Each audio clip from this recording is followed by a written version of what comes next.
So I've talked in a previous video about the dragon, the emblem of the dragon, where it comes from, and who worships it.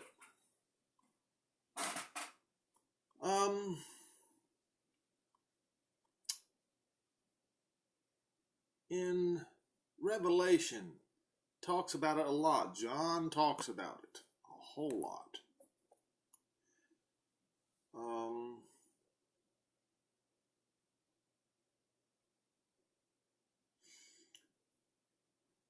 For instance, most of it is in Revelation 12, but some also in Revelation 13, and then the finale, Revelation 20. So let us go to Revelation 12 first. And as I pointed out, John, once again, in his book, pointed out that when the book of John, he said he can not speak much with the apostles later on because the prince of this world is come down, will be coming down, and they have nothing to do with each other. Okay? You can go and do your research and find that. So we'll go to Revelation 12 in verse 1.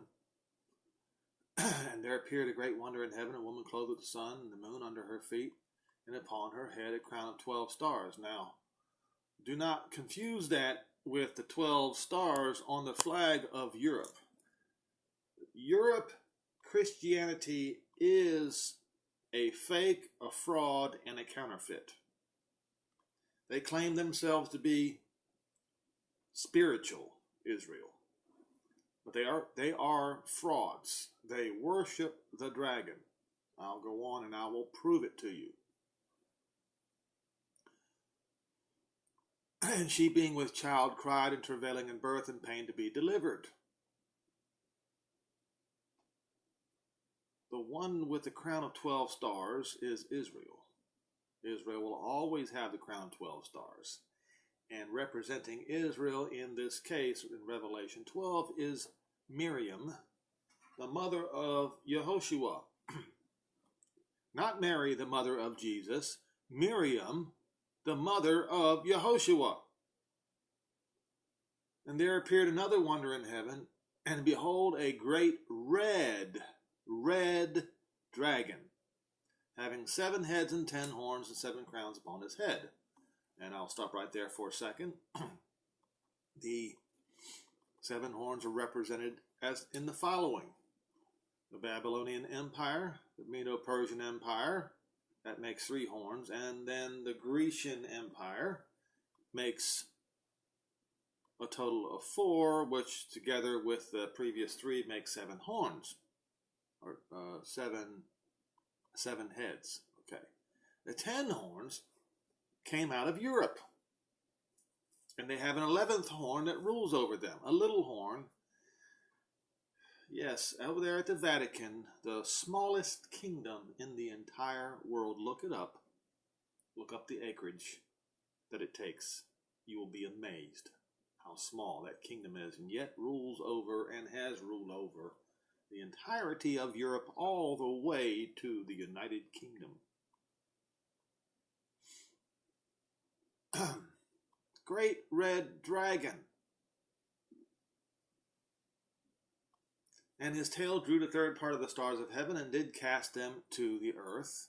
And the dragon stood before the woman which was ready to be delivered, for as to devour her child as soon as it was born. Herod, the cohort of the Roman king, tried to kill him. Herod was an Edomite. It is disputed whether he even had Jewish blood in him at all. She brought forth a man-child who was to rule all nations with a rod of iron, and her child was caught up unto Jehovah and to his throne, and the woman fled into the wilderness, where she had a place prepared by Jehovah that they should feed her 1,260 days. Now, as I said, from 1 through 6 is a complete summary from beginning to the end. Then it starts explaining things, starting in verse 7. And there was a war in heaven. Michael and his angels fought against the dragon. The dragon fought and his angels, and prevailed not. Neither was there any place found any more in heaven. Why? Because the Son of Man ascended. So there was no more place found for him. When he ascended, the dragon descended and took his place in Rome. I will show you something. Verse 9, and the great dragon was cast out, that old serpent called the devil and Satan, which deceives, not deceived, but deceives the whole world. And he was cast out unto the earth, and his angels were cast out with him.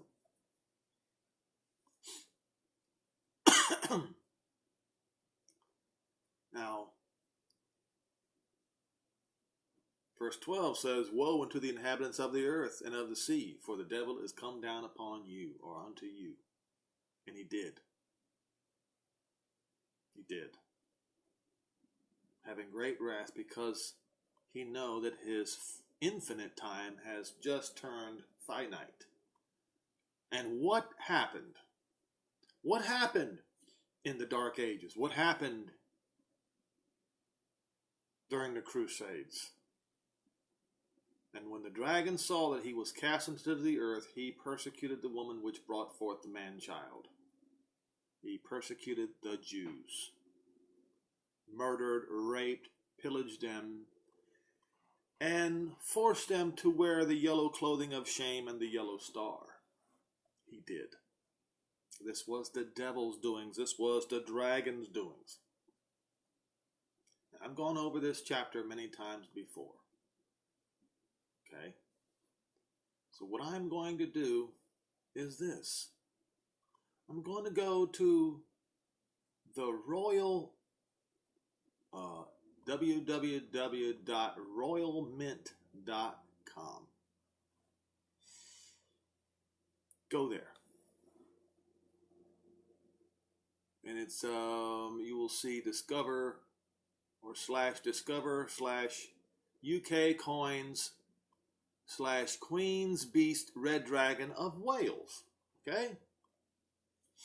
And you will see the first thing that you read underneath the Royal Mint, established for tomorrow.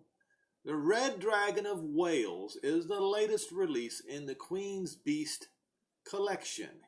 Here you can learn more about how the dragon became a part of Her Majesty the Queen's heritage and discover the inspiration behind Jody Clark's modern design. Now it has some text here that I will read for you. Dragons are one, and this is under the heading of the Red Dragon of Wales. Dragons are one of the best known mythical creatures. They are associated with strength and wisdom and power. Power, power, power. These intimidating traits made the dragon a popular choice in heraldry. The dragon was mentioned in Welsh chronicles as early as the 6th century, interwoven into the legend of King Arthur and his father, Uther Pendragon. Even King Arthur's father's name was associated with the dragon, you see. But it is the red dragon of the Queen's Beasts that came to represent the nation of Wales as an emblem of Owen Tudor, Henry VII's grandfather. The troops of Henry VII carried a fiery red dragon at the Battle of Bosworth, which resulted in Henry securing the crown of England.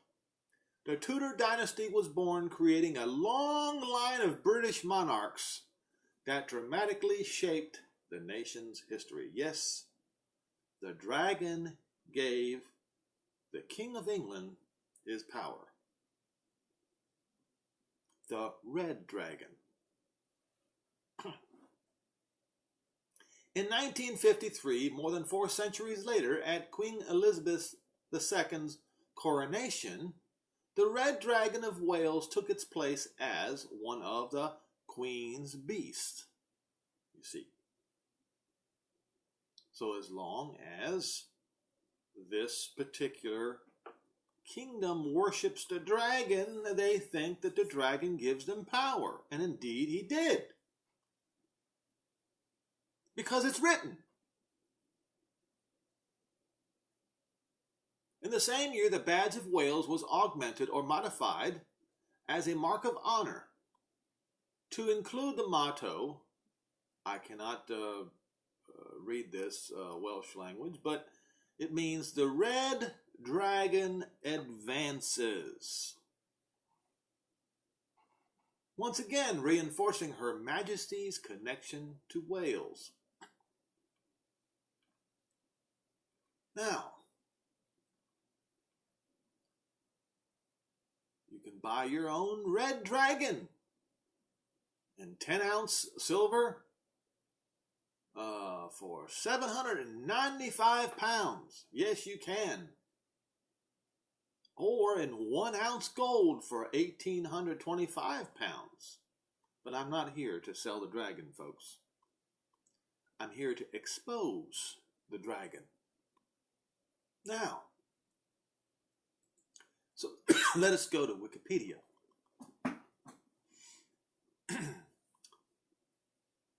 Look up Draco, military standard. That would be DRACO, and in parentheses, military standard. Now, let us have an education here, folks. The Draco, dragon or serpent, was a military standard of the Roman cavalry. Carried by the Draconarius, the Draco was the standard flag of the cohort, as the eagle was that of the legion. The Draco may have been introduced to the Roman cavalry by Sarmatian units. Now, Sarmatians are Russians today.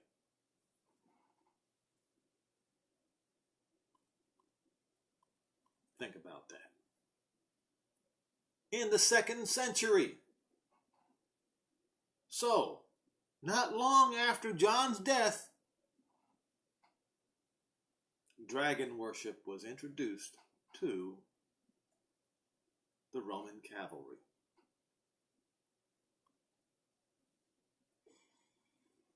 According to Vegetius, in the 4th century, a Draco was carried by each legionary cohort. Worship of the dragon spread. The dragon was originally a Dacian emblem. According to Freiberger, the Romans adopted it from the Dacians after their defeat, or from the Parthians, so they're not sure. But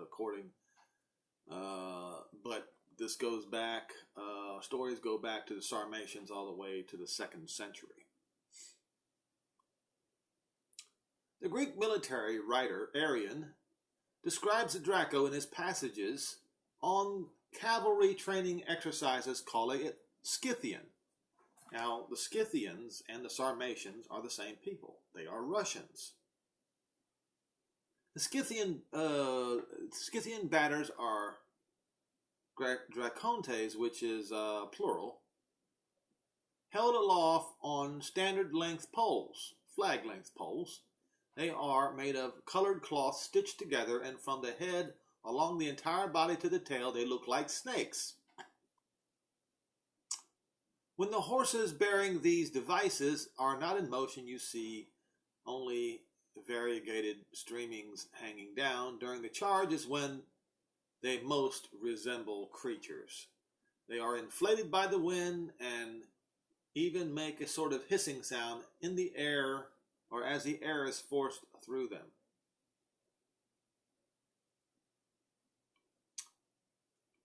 I think you get the drift now.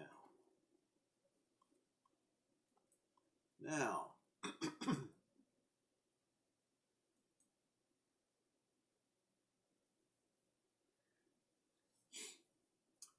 so when you start reading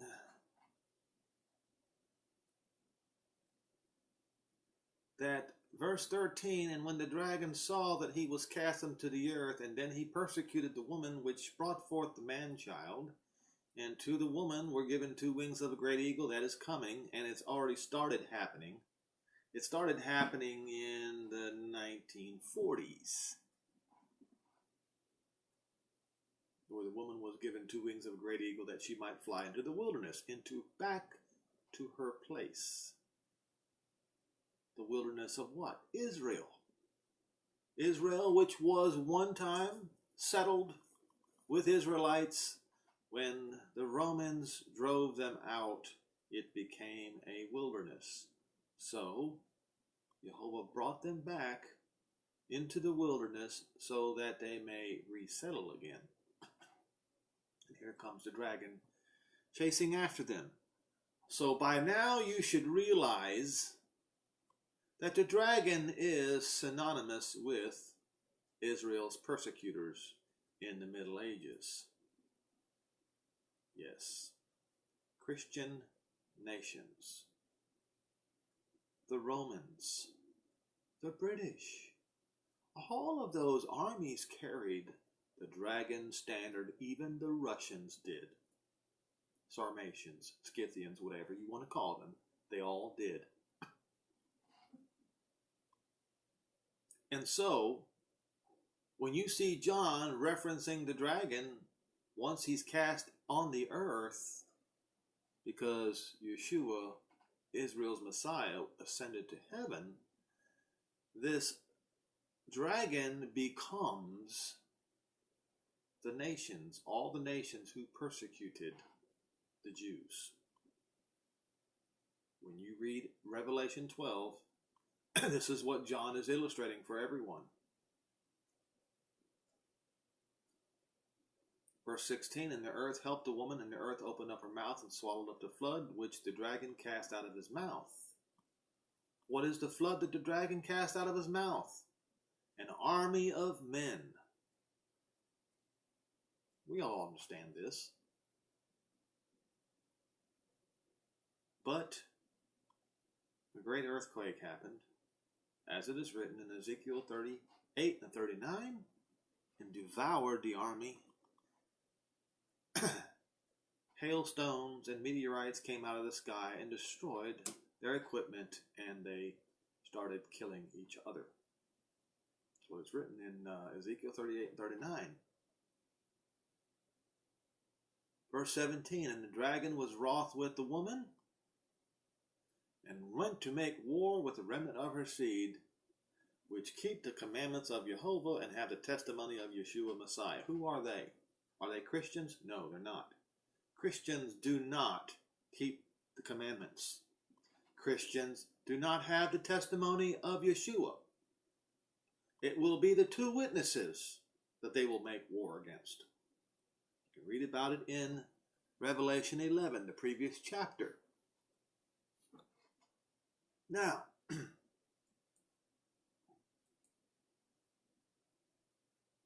Revelation 20.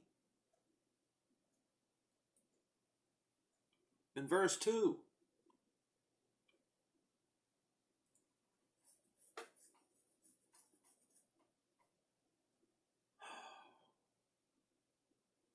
I saw an angel come down from heaven having the key to the abyss. That would be the Mediterranean Sea. And a great chain in his hand, and he laid hold on the dragon, that old serpent, which is the devil and Satan, and bound him 1,000 years. And cast him into the Mediterranean Sea, and shut him up, and set a seal upon him, that he should deceive the nations no more, until the 1,000 years be fulfilled, and after that he must be loosed for a little season.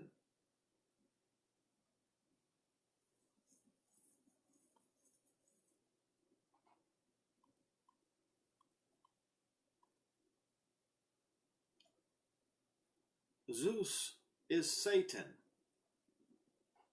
Jesus is the son of Zeus. Thereby, in Greek mythology, would be the son of Electra and Zeus, as I pointed out before. But what I wanted to point out today is that the kingdoms of Europe, including the Persians, including the Russians,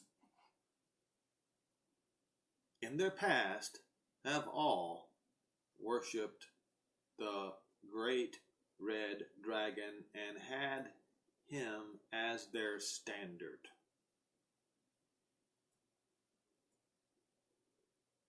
So what I will do is I will post some information on this video log, and you can search for it and find it yourself. Make of it as you will. If you don't want to be deceived, you won't be deceived. But if you desire to be deceived, you will remain deceived. That is your choice. I'm merely exposing the truth.